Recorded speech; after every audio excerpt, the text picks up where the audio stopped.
Rob, I'm coming over to you. You're long on Meta. What was your take on this quarter? I think really positive, accelerating growth across the board. They continue to execute. They highlighted some of their use cases for AI. Stock's still not expensive. We got long at about 10 times. And, it's trading at 20 times next year, 23 times current. And so I think this is one of those companies that if they can continue to focus on cost and see their core business re-accelerate, which they are, it should have some more upside relative to the rest of the sector. Yeah, Facebook showing some gains as well. A lot of people thought people were migrating away from that platform. Carrie, you own Facebook as well. Yeah, well, what we've seen is what we expected, which is started with cost cutting and cost rationalization, and they had excess employees and they had projects that were very, very unprofitable. So they did all that, and then we were in a recession for digital advertising, and now we're coming out of that recession. We're starting to see better numbers in terms of usage and impressions. The prices are still weak. Prices are still down 18% ad prices, but once you have demand, kick in for a while, we'll start to see better pricing, and that will move the earnings and profitability. We really liked what we saw on Reels. Anything that's to Twitter's detriment is to Meta's benefit. And, the company is still, as Rob said, not expensive. It's 20 times next year's earnings. There are a lot of people who haven't gotten into it. They are looking for a name that's not excessively expensive relative to the market. Meta seems to fill that category. It's a name that people love to hate, and now they love to love. I mean, good point. Right now we're seeing UBS, Jefferies, RBC, and Mizuho all bumping their price targets to $400 a share for Meta. Josh, I'm going to come over to you. Or should I call you Thready Van Halen, Thread Yardeni? You were taking you were giving yourself a lot of titles. I want to come to you with the other side of this argument, just to play devil's advocate, because obviously the stock's up big right now. Citi out with a note with the bear case here. This is Citi's bear case. Threads not fully fleshed out, and uncertainty around how scaling it out will impact Meta's broader ecosystem. Do you have those same concerns? I don't think Threads is the reason why the stock is up today. I don't necessarily think that the numbers that Threads is capable of doing in its first year are necessarily material. I think the stock is fine with or without any meaningful contribution from that area. I think you would think about Threads the same way you would think about hardware. Meta's hardware division was just atrocious this quarter. You're talking about down 40% year over year. The Quest unit found a way to lose $4 billion. I don't even know how that's possible, and yet they managed to. $276 million in revenue. It's a rounding error. It doesn't matter. 98.5% of Meta's business is advertising. The advertising business is re-accelerating, to Rob's point. So that's what really matters. If, in fact, something happens with Threads where they can somehow sustain the momentum that they got in the first few weeks and they can figure out ad form factors that are a winning product for advertisers to stick with, that's great. It's going to be a long time before that's actually a net contributor. It's more of an interesting thing for people in the media to talk about right now than for people that are investing in the stock. What about Llama? Are you excited about the prospects of Llama? Also, the fact that they're actually going to pick up spending when it comes to data centers and hiring, actually saying they're going to have to hire more higher earning people, engineers, and people to build out their AI capabilities. I have to be honest, I'm more excited about things like Llama for my holdings in Amazon, my holdings in Alphabet, because really what that is about is the cloud and data centers, and my NVIDIA holdings. Those will be, in my view, bigger short-term beneficiaries of the build-out of various AI programs all over the street, much faster than they will accrue to the bottom line of the company like Meta, which I still think they should make that investment. I just don't see that as a profit center anytime soon. Ads is good enough. It's the best ad platform in the world. It's plenty.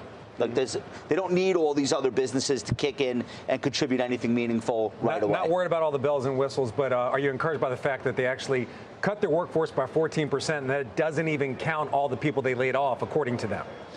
Yeah, look, I think it's very rare that you could have a company make cuts as sharp, as acutely, and as quickly as Meta has, and actually see revenue reaccelerate. And what that tells you is not that this is some sort of miraculous restructuring. It tells you that the strategy of just throwing as many people, engineers, whatever they were, marketing people, et cetera, throwing as many people as you can into the mix and thinking that's going to grow your company is a bad strategy. It's one of the excesses of the post-pandemic period that we should all be glad we're seeing the end of. You're not going to see companies go back to that next year just because their stock prices are up again. I think it was a really great moment in time for the tech giants to learn that if they want to stay giant, head count isn't the way to do it.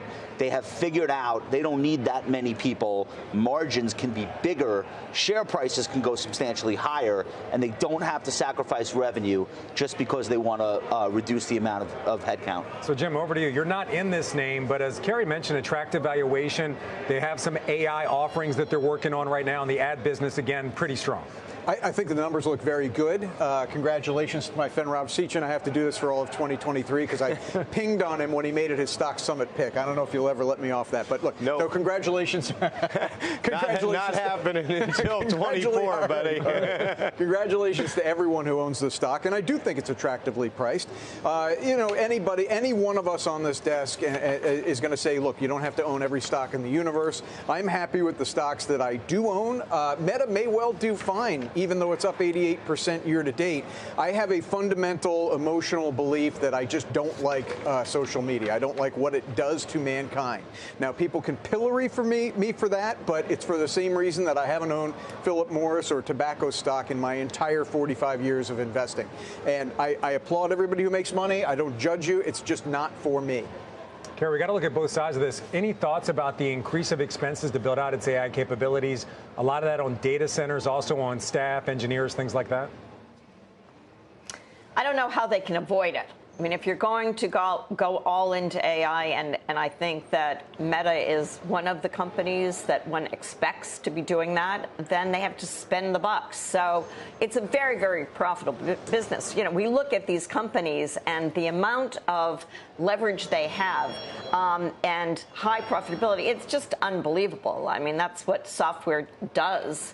It provides enormous margins. So if they have to spend some of it, that's what they've got to do. And I'm sure they're doing it I hope they're doing it as efficiently as possible. You know, they don't have a great track record if you look at what they spent over the last few years. But, you know, I think that Zuckerberg and company have gotten some religion about spending. And, you know, it's our belief that, you know, AI is, you know, it's coming. It's starting to come to the world, and in order to be a leader, you have to just invest appropriately.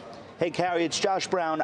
Do you agree with me that there's a bigger lesson here, which is that even though Zuckerberg has all the votes here, and there were concerns that he could, you know, run it into the ground, spending on the metaverse, and there was nothing shareholders could do about it, market-based signals still work. And when you have a stock like this that gets more than cut in half, there's always the opportunity for a company to change, to make improvements, and it's almost like a living, breathing example of why you shouldn't give up on a company just because they have a bad quarter, a bad few quarters. I feel like this is like a great reminder for all of us with all of the stocks that we're involved with, how quickly things can turn around. What do you think? Yeah, well, exactly. I mean, I've been doing this most of my life, and I have had so many cases of stocks that we believed in, and I believed in that fell apart. And the reasons would be complicated, some of which were self-induced, but there were other market factors. And, you know, Meta was one of those names that there were many things going wrong. If you think about Cambridge Analytica, I mean, many people who own it now don't know what I'm talking about. But there was that whole privacy problem and drove people away just in hordes. So, you know, they're a somewhat different company, but the base of it was still strong. Look at GE. You know, GE is a stock that a company everyone loved to hate. 2 years ago. And, look at the chart of GE. I mean, maybe GE will change its name and then, no one will remember that it was, in the doghouse forever. But, that's been an incredible stock. And, we all have these types of names, and it's good to remember what is the reason that you bought it and go and revisit that case and that argument and see if it's still valid, and if it is, and you can still trust that it's moving forward. Yeah, I mean, I think that's why we love this business and the opportunity it gives us. Yeah, Meta shares again hitting a 52-week high, up 6.5% right now. Siege, I want to come back over to you. Is this a broader read on social media, or is Meta just a different story right now when it comes to its ability to continue to grow Facebook while at the same time growing Reels? And the AR business, it doesn't seem to be working right now, but you see some upside down the road. Mark Zuckerberg, this didn't even get really mentioned, but announcing Quest 3 still coming up later this year, the VR AR headset. So the metaverse doesn't excite us that much. What really excited us was price, right? That's why we got involved. Price and change in focus. And they happen to be the beneficiary of some significant economic strength in their ad spend. Google will be is the same. But I think you've got to put all this in perspective and why we are valuation disciplined when we're making investments in growth companies. Valuations are high. Markets don't care for now. It seems like there's nothing to stop this momentum train. We have less earnings risk, less Fed risk, and room to get more extended on positioning. But the S&P trades at 20 times next 12 months, and it's expected to grow earnings by only 13%. There's only two times, Frank, that it's been that expensive. That is during the tech bubble and during the COVID bubble. And frankly, technology trades at 29 times. So this divergence between yields and valuations continues, and we think it can sustain for a bit. But if you're not mindful of price, and Meta allows you to do that, frankly, Google allows you to do that. Despite what you may believe about social media and its impact on society, there's still a lot of consumption that is happening through that mechanism. And I think as long as you have that growth trajectory, you're going to be able to invest in it until the price becomes too much. Okay? And it's not there yet.